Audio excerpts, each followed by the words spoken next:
Welcome to part 8 of this Sylenth Masterclass video tutorial, where we'll be looking at and discussing the effects section within the LCD screen here in Sylenth. So you get a host of effects. You get an arpeggiator, a distortion, a phaser, a chorus, an EQ, a delay, reverb, and compression. And all these can be turned on or off by toggling the check mark in the empty box that correlates to that certain effect. Just a side note that when you do have effects on, it will tend to increase the CPU hit that Sylenth is using.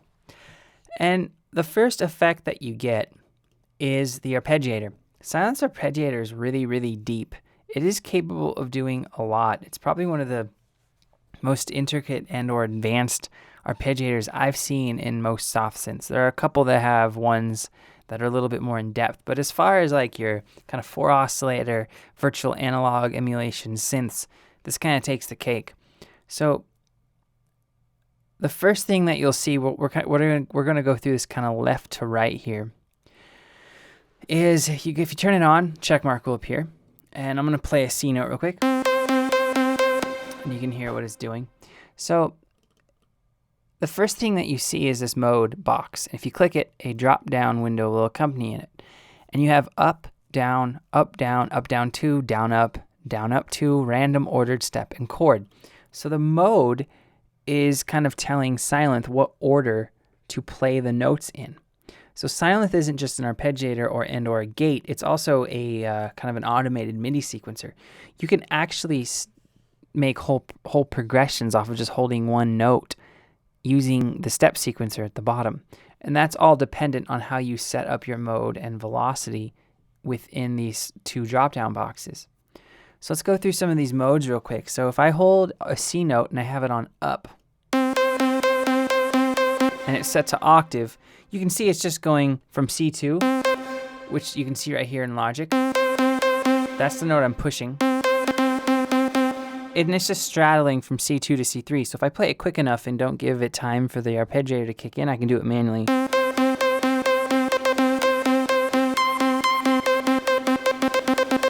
So that's what it's doing. It's going from C2 to C3. If I play a chord, I'm going to play a C major chord. So it's going, and I just did that manually. So you can hear what it's doing, and that's on up. So if you play a chord, it'll descend upwards. Down's going to be the inverse of it. So right now I'm playing a C2. Because I have the octave set to 2, it's starting an octave above where I'm playing, and it will go down from there. So when you set it on down, it's going to go from C2 to C3, down to C1. If I play a chord, that top note is actually this G note. You can hear that I'm playing that manually. So that is what the down's doing. And then if you select this up, down, it's going to go up and then down.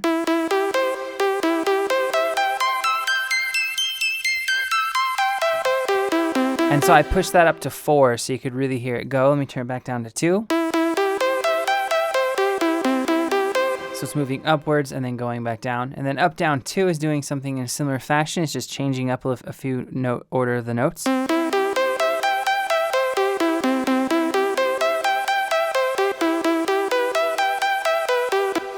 All right, and down, up is going to be the exact inverse of up, down.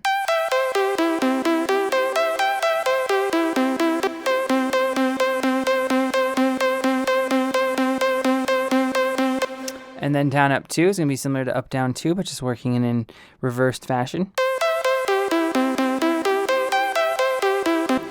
Then next you get this random one, which will just play notes at random. So again, playing a C major chord.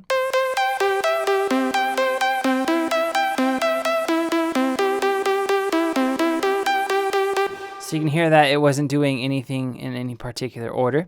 And now you have ordered. So this will play it in the order in which you're pressing the notes. So I'm going to do kind of a weird chord here. I'm going to hit C, G, C, E, but invert everything.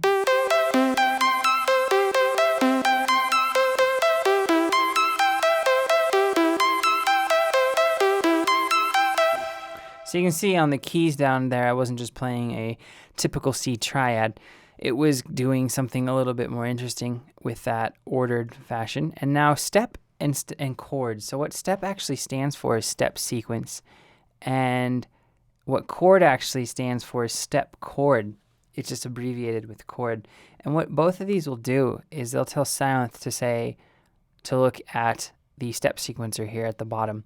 So it won't matter how or what you're playing so much as what's set up using these numerical values and boxes in the step sequencer. So the first one, step sequence, plays mono progressions, whereas if you want to hold down chords, you would select chord, which is short for the step chord. So let's go through some of these velocities here under this mode box. So if you select up, for instance, and you set it to 2 octaves, it's just going to go up 2 octaves from where you start. This key means that the velocity is determined by what you're playing or what you're drawing in on the MIDI editor. Now this hold mode is a little different. The hold mode is going to be tied to the step sequencer here. So you have the hold, step key, and step hold. So again, just to reiterate, if the velocity is set to key, all the velocities are going to be determined by the notes that you're pressing on the keyboard. With hold, all the sequence notes that you're playing or that you have drawn in your MIDI progression will have the same velocity, which is the velocity held by the note you pressed last. So if you're playing like a C major chord and you happen to hit the G harder than you hit the C, it's going to go off of the velocity for that last note, which would be the G. And then step here is going to be determined by the velocities in which you program into the step sequencer. So then you finally have these 2 options, step key and step hold. They're kind of a combo of key and step and step and hold. So basically step and key, there'll be a mix between what you have in the step sequencer and what you're playing with the key, and step and hold will be a mix between the velocities in the step sequencer and then the hold function that we talked about. So let's go over to the right actually with these knobs. And you have 2 knobs. You have a time and a gate knob. Now the time knob is pretty self-explanatory.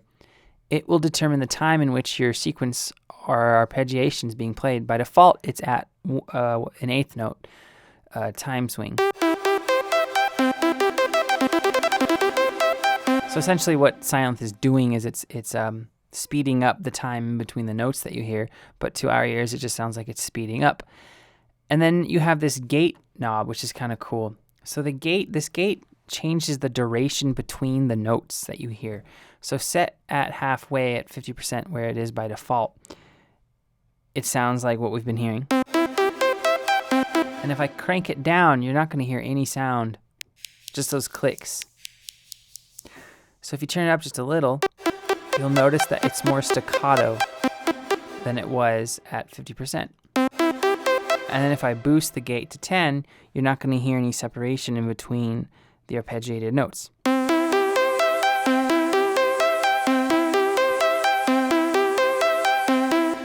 So that's helpful for, let's say you have a really dense mix and you want to use this arpeggiation sequence you came up with in Sylenth. Well, you turn the gate down a little, because what that's going to do is it's going to make the pass more staccato, which will tend to fit more if you have a really dense pad, rich or ethereal kind of ambient song going on. Now, if you have a really sparse mix without a lot of instruments, it might be better to turn the gate up to a higher amount, like 80 to 100%, so there's less time in between those notes, so it helps fill out the mix. So then going down here, you get this little octave box, and the octave setting will define how many octaves the note sequence will be played, and it goes from 0 to 4. 1 will just play. Obviously, it's kind of like a gate function. So if I do chord here, and I have it set to 1 octave, it's just if I play C, E, and G at C2, E2, and G2, it's just going to stutter basically and gate at C2, E2, and G2.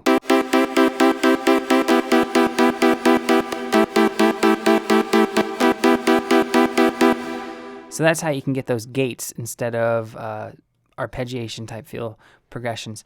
Next you have this little warp box, and this is kind of cool.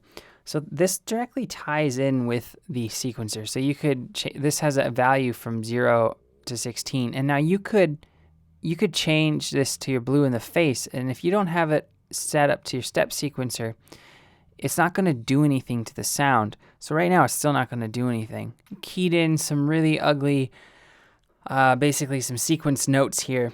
And I'm going to play them for you.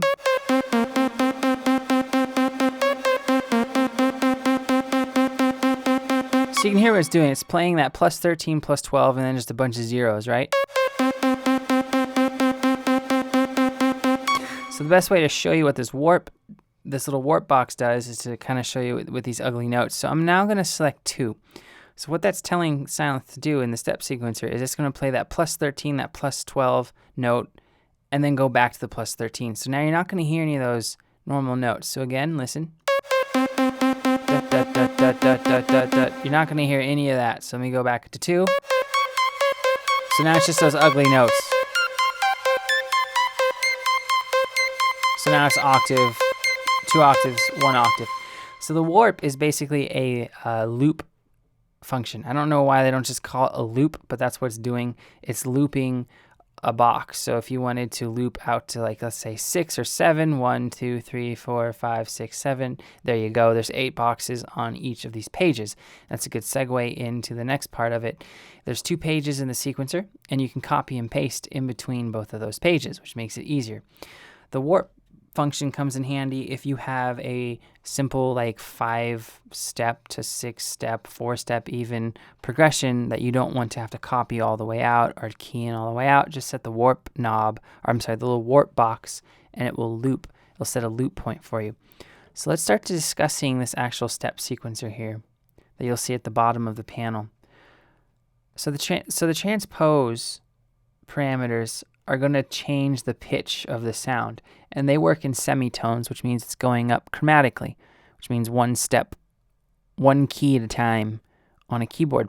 So for instance, right now, if I play a C note, that's just a C2. Now if I boost this up to 1, that first note is now actually playing a C sharp, and 2 would be playing a D.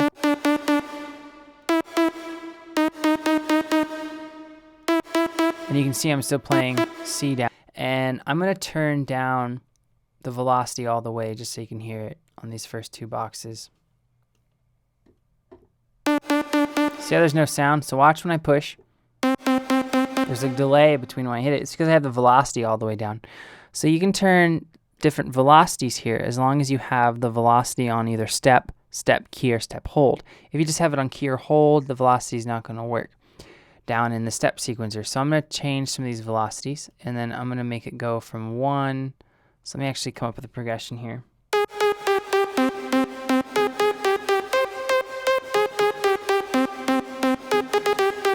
Alright, so I just played that on the key, so I'm playing that G sharp, so that's 1, 2, 3, 4, 5, 6, 7, 8. So we're going to boost this up to plus 8. So now if I hold C, it's playing that note. And then I need to boost this, so I'm going to have that hit twice, so it's going to go dut dut.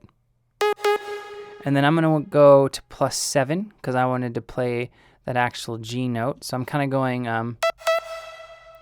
so if I take this off a step real quick, and I'll just play this progression that I'm trying to create.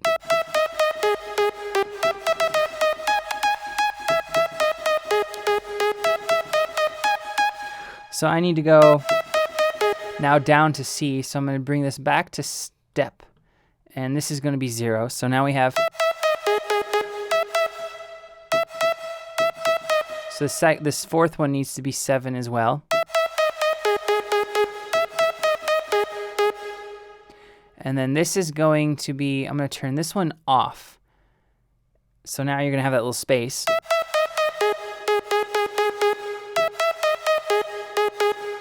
And now I'm going to set a loop point, so it's going to go dut dut dut dut dut dut. I'm going to set a loop point at, let's try 7.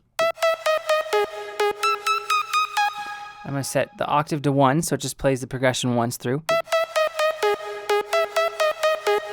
So actually I need to set this to 8.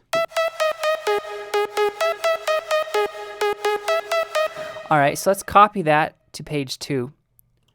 And now I'm going to take off my warp point, And in page 2, I'm going to boost these up to positive 12.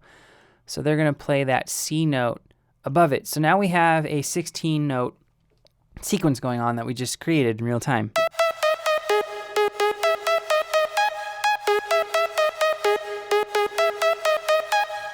It's kind of like a trappish type thing. And I can do, let's do a different time. Let's do 1/8 dotted.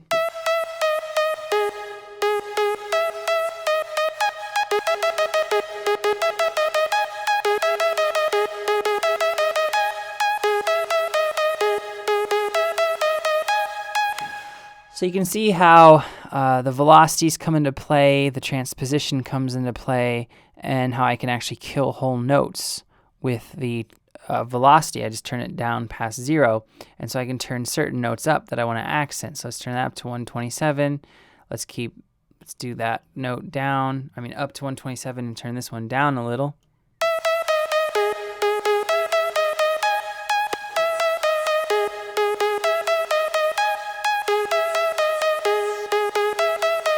All right, so now let's do step plus hold. So these hold buttons will now come into play that I just created.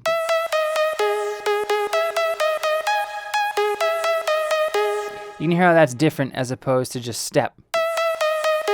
Step is a little bit more robotic. Step hold will be a little bit more fluid.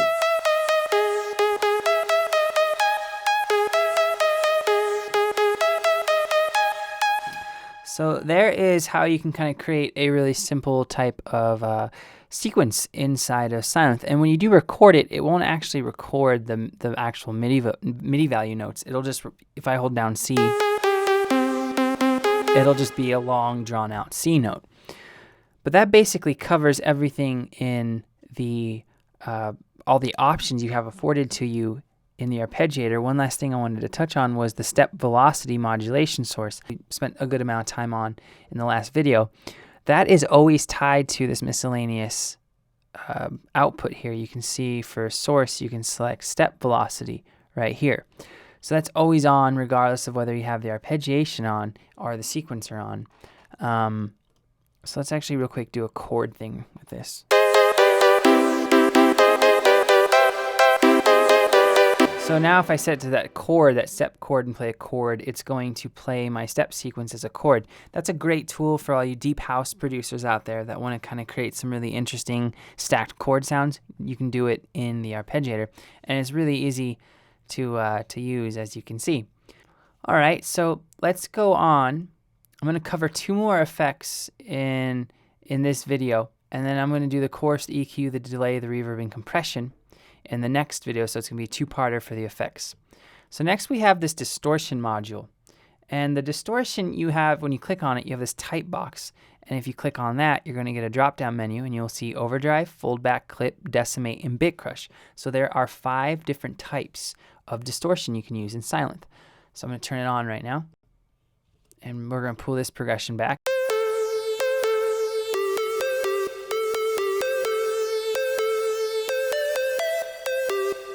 And just a quick crash course in distortion. Distortion is created when a signal is basically or effectively clipped. You're clipping. In the analog world, it typically sounds better. In the digital world, it's a little harder to achieve good sounding distortion effects. So the amount knob, there's only 2 knobs, so it's really simple, which is good because when you're in a production environment, simple is sometimes really, really good. So you have this amount knob, and it sets the harshness, or the grit, I call it, of the distortion. A low amount will kind of produce like a soft distortion, almost like a warming effect. And think of it kind of as a tube amplifier. And then this dry wet is going to basically defines the rate at which the distorted signal are mixed. So a value of 10 or 100% means that you're only hearing distorted signal. Halfway, 50%, means half dry signals coming through and half distorted signals coming through.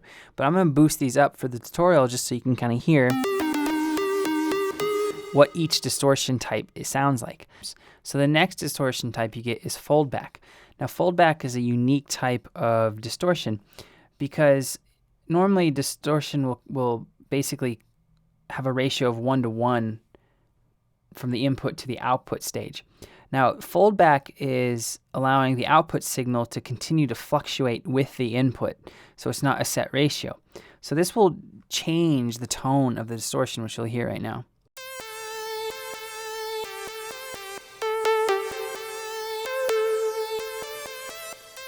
It's almost pinching off the sound in a way that a high pass or like a low pass 2 filter would.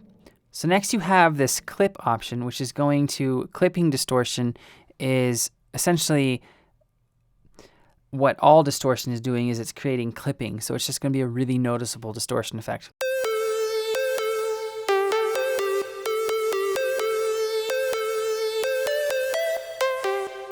So there's a dry sound. And you can hear that. And now let's go to decimate. So decimate is going to, to my ears, it sounds like it's a few different types of distortion going on. Because when you have the dry, wet, and amount all the way up, it sounds like that weird noise.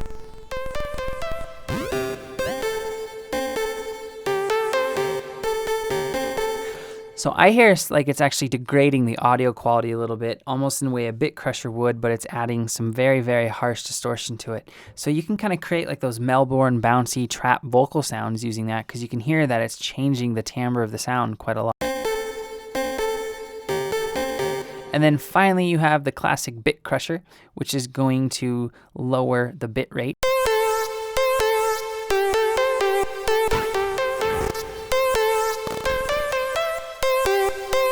So that's a good bright distortion type that you can use on leads and basses. So that pretty much covers the distortion module. It's pretty basic. So the next effect is the phaser module. And if you don't know what phaser is basically a filter that's going to create a series of peaks and troughs or dips, peaks and dips in the frequency spectrum. So it's kind of like a modulated signal. So in Sylenth, I believe the phaser is a 6-stage stereo phaser, which means that it's hitting 6 different stages of the phasing process of the peaks and troughs and the frequency notches. So let's discuss what some of these knobs are, because it looks like it's a lot, but it's pretty simple once you get into it. So the center frequency sets the position of the middle notch in the frequency spectrum. So turning this knob makes all the notches go up or down in frequency. So if I play the progression, so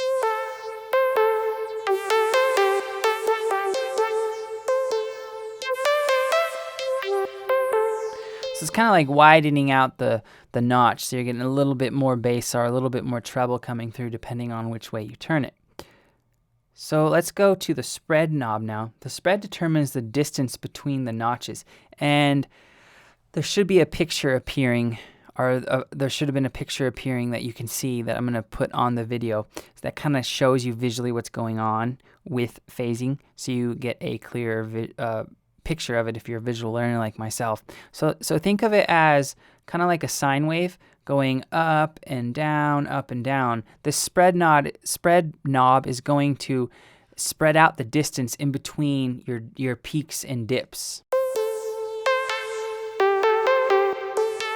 So it kind of slows down the effect almost. This LR offset is this left-right offset, and you can change the amount of frequency offset between the center frequencies for the left and right channels. This will kind of create like a stereo phasing effect. So now it's mainly, you hear the phasing more on the right side of the spectrum. And then this width knob is a good thing that has width, because it can help if you're using phaser to thicken up sounds.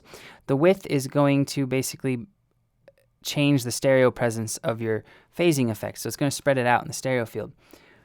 Set this knob to 0 to kind of have more of like a mono type sound.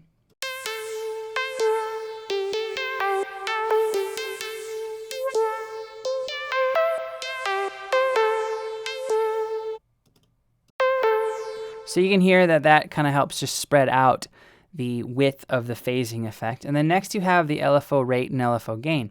So phasing is kind of like a low frequency oscillator in that it's oscillating at frequencies, but just not as low as your typical low frequency oscillator. And the rate is again shown in values, note values like quarter notes, eighth notes, half notes, etc. And then the gain will turn up that effect.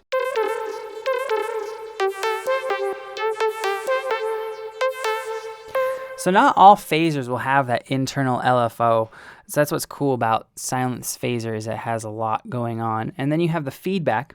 So the output of the phaser is fed back into the input to create those kind of resonance sounding peaks between the notches of the frequency spectrum. So this effect can be controlled using this knob. So let's boost this up so we can hear. So you hear much more of that whole resonance sound that we've heard when we were messing around with the resonance on the filters. And then finally dry wet, that's going to determine how much of the dry signal passes through the phaser without being affected and how much the wet signal is coming through. So that sums up part 8 of this masterclass video tutorial on Sylenth. In part 9, which we're going to be finishing everything up, we're going to go through the last few effects, the chorus, EQ, delay, reverb, and compression. So thanks for watching, and I'll see you there.